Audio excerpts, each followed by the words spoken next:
Hello friends, welcome to AP story का। आज की इस वीडियो में हम लेकर आए हिस्ट्री के लिए हिस्ट्री एनसीईआरटी क्लास 6 के चैप्टर 4। आइए देखते हैं।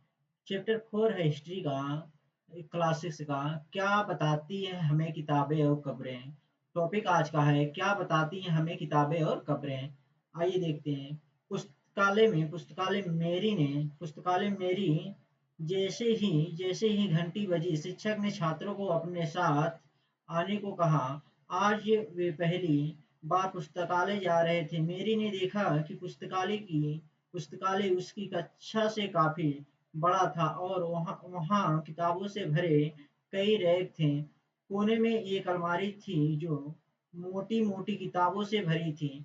मेरी को एक अलमारी खोलने की कोशिश करते शिक्षक ने देख शिक्षक ने कहा, उस अलमारी में अलग-अलग धर्मों से जुड़ी हुई महत्वपूर्ण किताबें हैं। क्या तुम्हें मालूम है कि हमारे पास वेदों का भी एक संग्रह है। मेरी सोचने लगी वेद क्या है। चलो पता लगाएं। दुनिया के प्राचीनतम साहित्यिक स्रोतों में एक दुनिया के प्राचीनतम साहित्यिक स्रोतों में एक। शायद तुमने वेदों के बारे में सुना होगा। वेद चार हैं। कौन कौन? ऋग्वेद, सामवेद, आयुर्वेद, अथर्ववेद।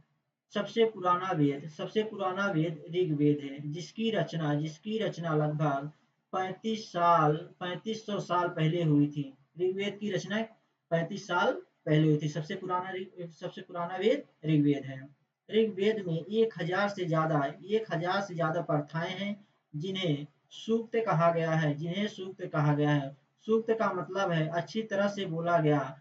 ये विभिन्न विभिन्न देवी देवताओं की स्तुति में रचे गए हैं। इनमें से तीन देवता बहुत महत्वपूर्ण हैं। कौन कौन से? अग्नि, इंद्र और सोम। अग्नि और इंद्र, सोम। अग्नि आग के देवता, इंद्र युद्ध के देवता और सोम एक पौधा है जिससे एक खास पेय बनाया जाता है। वैदिक प्रार्थनाओं की रचना ऋषियों ने की थी। आचार्य विद्यार्थियों को इन्हें अक्षरों, शब्दों और वाक्यों में बांटकर स्वर पाठ द्वारा कंठस्थ करवाते थे। अधिकांश सूक्तों के रचयिता सिखाने वाले पुरुष थे। कुछ प्रार्थनाओं की रचना महिलाओं ने भी की है। ऋग्वेद की भाषा प्राक संस्कृति या वैदिक संस्कृति कहलाती है। ऋग्वेद की भाषा प्राक जो है संस्कृति या वैदिक संस्कृति कहलाती है। तुम स्कूल में जो संस्कृति पढ़ती हो उससे उससे यह भाषा थोड़ी भिन्न है। आगे है संस्कृत और अन्य भाषाएं। संस्कृत भाषा भारत यूरोपीय भाषा परिवार का हिस्सा है। भारत की कई भाषाएं असमिया, गुजराती, हिंदी, कश्मीरी और सिंधी एशियाई भाषाएं जैसे फारसी तथा यूरोपीय की बहुत सी भाषाएं जैसे अंग्रेजी, फ्रांसीसी, जर्मनी, यूनानी, इटलवी, स्पेनिश आदि इसी परिवार से जुड़ी हुई हैं। उन्हें एक भाषा परिवार इसलिए कहा जाता है क्योंकि आरंभ में उनमें कई शब्द एक जैसे थे। उदाहरण के लिए मातृ संस्कृति, माँ हिंदी और मदर अंग्रेजी। शब्द को देखो। क्या तुमने इनमें कोई समानता नजर आती है? उपमहाद्वीप में दूसरे भाषा परिवारों की भी भाषाएं बोली जाती हैं। उदाहरण के लिए पूर्वोत्तर प्रदेश में तिब्बत वर्मा परिवार की भाषाएं बोली जाती हैं। तमिल, तेलुगु, कन्नड़ और मलयालम द्रविड़ भाषा परिवार की भाषाएं हैं।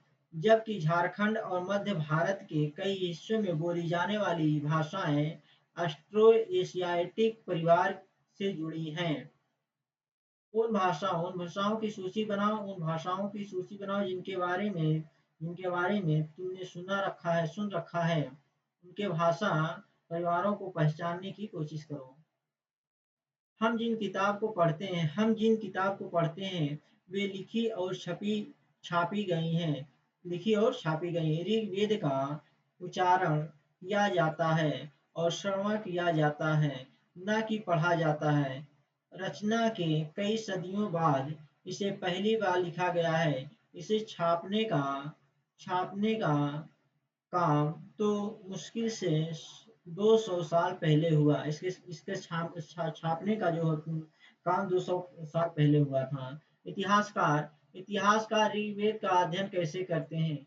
इतिहासकार ऋग्वेद का अध्ययन कैसे करते हैं? इतिहासकार पुरातत्वों की तरह ही अतीत के बारे में जानकारी इकट्ठी करते हैं, लेकिन भौतिक अवशेषों के अलावा वे लिखित स्रोतों का भी उपयोग करते हैं। चलो देखते हैं कि वे ऋग्वेद का अध्ययन कैसे करते हैं। ऋग्वेद के कुछ सूक्त वार्तालाप के रूप में विश्वामित्र नामक ऋषि और देवियों के रूप में पूजित दो नदियों व्यास और सतलुज के बीच यह संवाद एक ऐसे ही सूक्त का अंश है। ऋग्वेद ऋग्वेद की पांडुलिपि का एक पन्ना भोज वृक्ष की छाल पर लिखी। यह पांडुलिपि कश्मीर में पाई गई थी। लगभग 150 वर्ष पहले ये जो है पांडुलिपि लिखी गई है, कश्मीर में पाई गई थी। ऋग्वेद को सबसे पहली बार छापने के लिए इसका उपयोग किया गया था। इसी पांडुलिपि को देखकर अंग्रेजी अनुवाद तैयार हुआ। यह पांडुलिपि पुणे महाराष्ट्र के एक पुस्तकालय में सुरक्षित है। यह जो पांडुलिपि है पुणे के महाराष्ट्र में एक पुस्तकालय में रखा गया है। विश्वामित्र और नदियां विश्वामित्र हे नदियों, अपने बछड़ों को चाटती हुई दो दंपति गायों की तरह दो फुर्तीले घोड़ों की चाल से पहाड़ों से नीचे आओ। इंद्र द्वारा दी हुई शक्ति से स्फूर्त तुम रथों की गति से सागर की ओर बह रही हो। तुम जल से परिपूर्ण हो और एक दूसरे से मिल जाना चाहती हो। नदियां जल से परिपूर्ण हम देवताओं के बनाए रास्तों पर चलती हैं। एक बार निकलने पर हमें रोका नहीं जा सकता। हे ऋषि, तुम हमसे प्रार्थना क्यों कर रहे हो? विश्वामित्र, हे बहनों, मुझे गायक की प्रार्थना सुनो। मैं रथों और गाड़ियों सहित बहुत दूर से आया हूँ। कृपया करके अपने जल को हमारे रथों और गाड़ियों की धुरियों के ऊपर न उठाओ, ताकि हम आसानी से उस पार जा सकें। नदियाँ, हम तुम्हारी प्रार्थना सुनेंगे, जिससे तुम सब सुरक्षित उस पार जा सको। इतिहासकार यह बताते हैं कि यह प्रार्थना उस क्षेत्र में रची गई होगी जहाँ ये नदियाँ बहती हैं। वे यह भी सुझाते हैं कि जिस समाज में ऋषि रहते थे वहाँ घोड़ों और गायों को बहुत महत्व दिया जाता था, इसीलिए नदियों की तुलना घोड़ों और गायों से की गई है। क्या तुम्हें लगता है कि रथ भी महत्वपूर्ण थे? अपने जवाब के लिए कारण बताओ। प्रार्थना की पंक्तियों को दोबारा पढ़कर यह बताओ कि उनमें परिवहन के लिए किन किन साधनों का उल्लेख है। ऋग्वेद की प्रार्थनाओं में अन्य दूसरी नदियों, खासकर सरस्वती, सिंधु और उसकी सहायक नदियों का भी जिक्र है। गंगा और यमुना का उल्लेख सिर्फ एक बार हुआ है। गंगा और यमुना नदी का उल्लेख एक बार सिर्फ हुआ है। मवेशी, घोड़े और रथ। ऋग्वेद में मवेशियों, बच्चों, खासकर पुत्रों और घोड़ों की प्राप्ति के लिए अनेक प्रार्थनाएं हैं। घोड़ों को लड़ाई में रथ खींचने के काम में लाया जाता था। इन लड़ाइयों में मवेशी जीत कर लाए जाते थे। लड़ाइयाँ वैसे जमीन के लिए भी लड़ी जाती थी जहाँ अच्छे चारागाह हो या जहाँ पर जौ जैसी जल्दी तैयार हो जाने वाली फसलों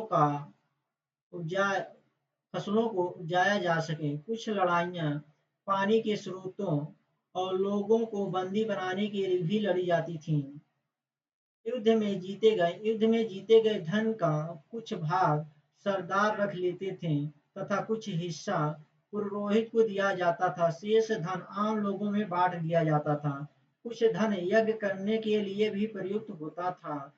यज्ञ की आग में आहुति दी जाती थी। ये आहुतियां देवी देवताओं को दी जाती थी। घी, अनाज और कभी कभी जानवर की भी आहुति दी जाती थी।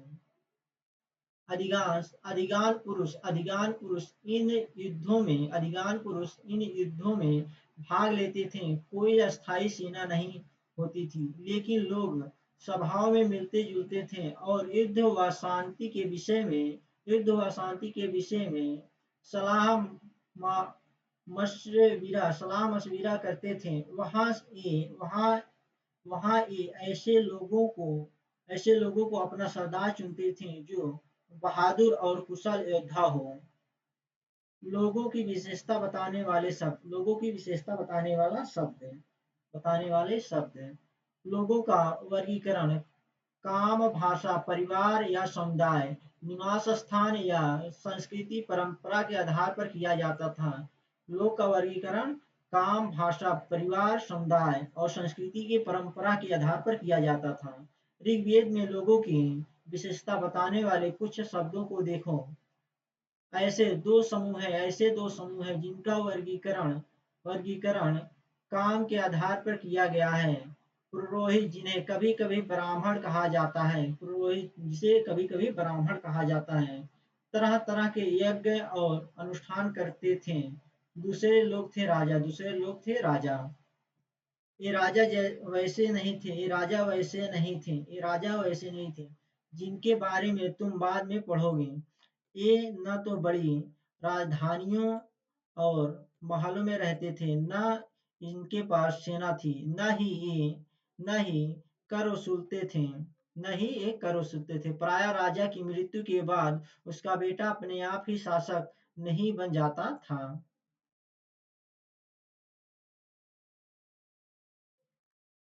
जनता जनता या पूरे समुदाय के लिए दो शब्द का इस्तेमाल होता है।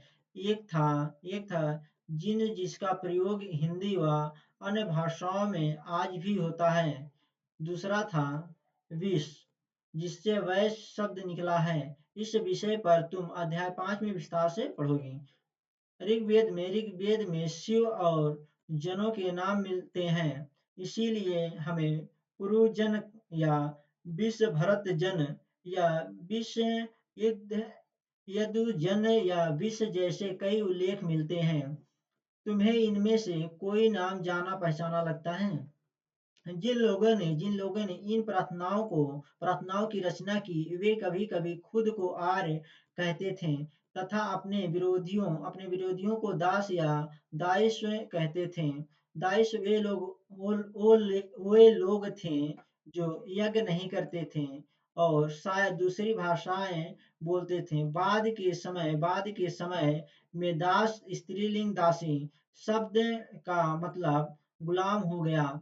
दास वे स्त्री और पुरुष होते थे जिन्हें युद्ध में बंदी बनाया जाता था। उन्हें अनेक मालिक की जायदाद माना जाता था।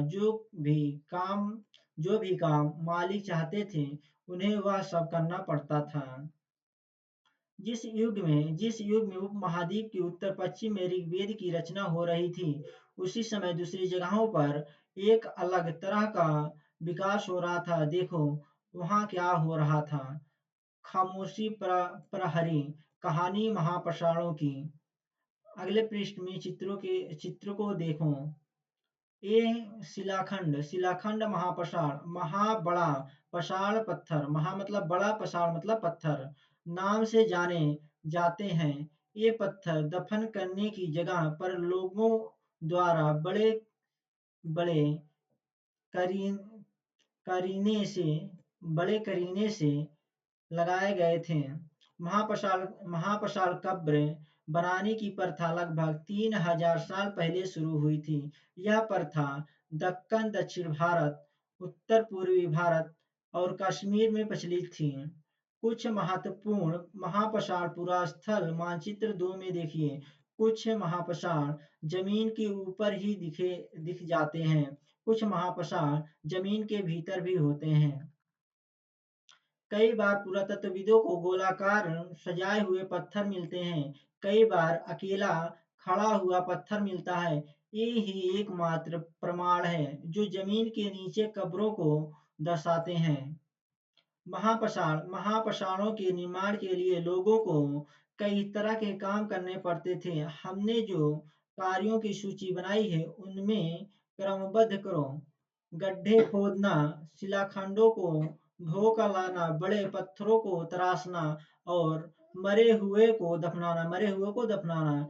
इन सब कब्रों में कुछ समानताएं हैं। समानता मृतकों को खास किस्म की मिट्टी के बर्तनों के साथ दफनाया जाता था, जिन्हें काले लाल मिट्टी के बर्तनों ब्लैक एंड रेड वेयर के नाम से जाना जाता है। इनके इनके साथ ही मिले हैं लोहे के औजार और हथियार, घोड़े के कंकाल और सामान तथा पत्थर और सोने के गहने में भी मिले हैं इनके साथ।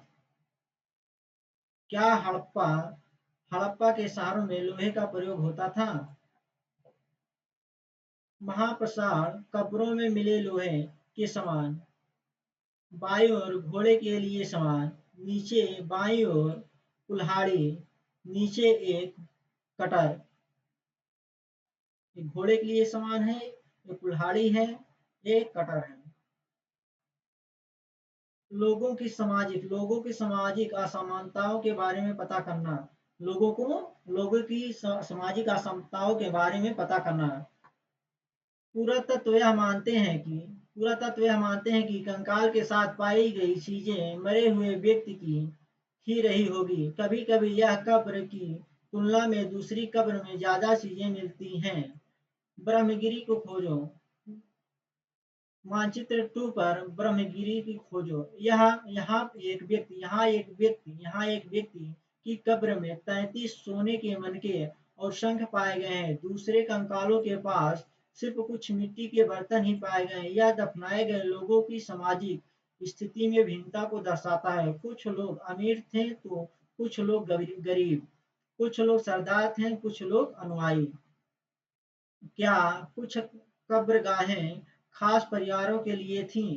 कभी-कभी महापाषाणों में एक से अधिक कंकाल मिले हैं। वे यह दर्शाते हैं कि शायद एक ही परिवार के लोगों को एक ही स्थान पर अलग-अलग समय पर दफनाया गया है।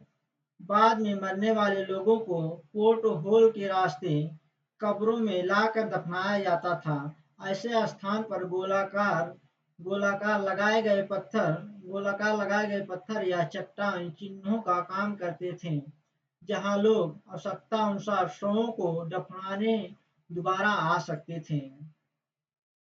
इनाम गांव के एक विशिष्ट व्यक्ति की कब्र। मानचित्र 2 में इनाम गांव को खोजें। यह भीमा की एक सहायक नदी घोड़ का किनारे एक जगह है। इस जगह पर 3600 से 2700 साल पहले लोग रहते थे। यहाँ वयस्क लोगों को पराया गड्ढे में सीधा लिटाकर दफनाया जाता था। लिटाकर। उनका सिर उत्तर की ओर होता था। कई बार उन्हें घर के अंदर ही दफनाया जाता था। ऐसे बर्तन जिनमें शायद खाना और पानी हो, दफनाए गए शव के पास रख दिए जाते थे। एक आदमी को 5 कमरों वाले मकान के आंगन में 4 पैरों वाले मिट्टी के एक बड़े से संदूक में दफनाया गया था। बस्ती के बीच में बसा यह घर गांव के सबसे बड़े घरों में से एक था। इस घर में एक अनाज का गोदाम भी था। शव के पैर मुड़े हुए थे। क्या तुम्हें लगता है कि यह किसी सरदार का शव था? अपने जवाब का कारण बताओ। क्या बताते हैं कंकालों के अध्ययन हमें?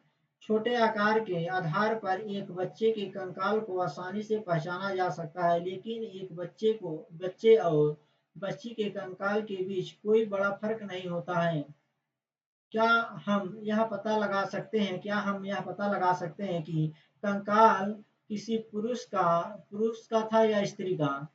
कभी-कभी लोग कंकाल के साथ मिले सामानों के आधार पर इसका अंदाजा लगाते हैं। उदाहरण के लिए, यदि कंकाल के साथ गहने मिलते हैं तो कई बार उसे महिला का कंकाल मान लिया जाता है। लेकिन लेकिन ऐसी समझ के साथ समस्या है। अक्सर पुरुष भी आभूषण पहनते थे। उस समय पुरुष भी आभूषण पहनते थे।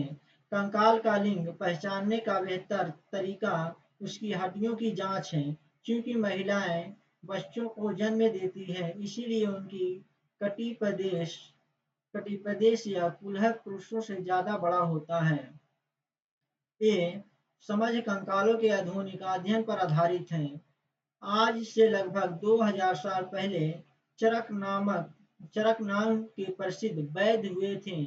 उन्होंने चिकित्सा शास्त्र पर चरक संहिता नामक की किताब लिखी है। वे कहते हैं कि मनुष्य के शरीर में 360 हड्डियां होती हैं। यह आधुनिक शरीर रचना विज्ञान की 206 हड्डियों से काफी ज्यादा है। संभवतः चरक ने अपनी गिनती में दांत, हड्डियों के जोड़ों और कार्टिलेज को जोड़कर यह संख्या बताई थी। तुम्हारे अनुसार हमारे शरीर के बारे में उन्होंने इतनी विस्तृत जानकारी कैसे इकट्ठी की होगी? इनाम गांव के लोगों के काम धंधे। इनाम गांव में पुरातत्वविदों को गेहूं, जौ, चावल, दाल, बाजरा, मटर और तिल के बीज मिले हैं। कई जानवरों की हड्डियां भी मिली हैं। कई हड्डियों पर काटने का निशान से यह अंदाजा होता है कि लोग इन्हें खाते होंगे। गाय, बैल, भैंस, बकरी, भेड़, कुत्ता, घोड़ा, गधा, सुअर, सांभर, चितकबरा, हिरण, कृष्ण मृग, खरहा, नेवला, चिड़िया, घड़ियाल, कछुआ, केकड़ा और मछली की हड्डियां भी पाई गई हैं। ऐसे साक्ष्य मिले हैं कि बेर, आंवला, जामुन, खजूर और कई तरह की सरभरियां एकत्र की जाती थीं। यहाँ पर कुछ प्रश्न दिए गए हैं, इसका प्रयोग आप लोग कर लेना। थैंक यू फ्रेंड्स, वीडियो अच्छी लगी हो चैनल को सब्सक्राइब और लाइक करें। जय हिंद दोस्तों।